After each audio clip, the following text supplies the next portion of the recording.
Police పరీక్షల్లో tampering జరిగిందని కాంగ్రెస్ అధికార ప్రతినిధి దాసోజు శ్రవణ్ ఆరోపించారు. 800 మీటర్ల పరుగు పందెంలో అనేక అవకతవకలు జరిగాయన్న ఆయన ఈ అంశంపై లోతైన విచారణ జరిపించాలని డిమాండ్ చేశారు. దేహదారుఢ్య పరీక్షల్లో RFIDని వాడుతామని నోటిఫికేషన్లో ఇవ్వలేదని 1,60,000 మంది అభ్యర్థులు అర్హులై ఉండి కూడా RFIDతో నష్టపోయారన్నారు. ఈ విషయంలో డీజీపీ హోంమంత్రిని కలుస్తామని స్పష్టం చేశారు. వేణుగోపాల్ ఈయన ఖమ్మంలో పరీక్షలో పాల్గొన్నాడు. 11 ఫిబ్రవరి 2019 నాడు ఈయన డిస్క్వాలిఫై అయిపోయినాడు. 800 మీటర్స్ లో 396 సెకండ్స్ లో పూర్తి చేసినాడు అని చెప్పని ఇతన్ని డిస్క్వాలిఫై చేసేసినారు. తర్వాత మరి ఏం మాయమర్మమో తెలియదు. మళ్ళీ తర్వాత వచ్చేసి 165.33 అని చెప్పని రికార్డ్స్ లో మెన్షన్ చేసేసి క్వాలిఫైడ్ అని చెప్పని మెయిన్స్ కి ఇతనికి పర్మిషన్ ఇచ్చేసినారు. ఎందుకు ఇంత మోసం? ఇది చీటింగ్ కదా.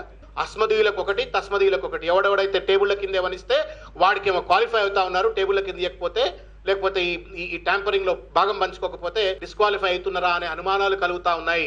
దీన్ని ఇమీడియట్ గా మీరు ఒక ఎంక్వైరీ జరిపించి ఎవరైతే అర్హులైనటువంటి యువతి యువకులు ఉన్నారో వాళ్ళకి మరొకసారి ఫిజికల్ టెస్ట్ కండక్ట్ చేయాలని చెప్పని కాంగ్రెస్ పార్టీ పక్షాన మేము డిమాండ్ చేస్తా ఉన్నాం.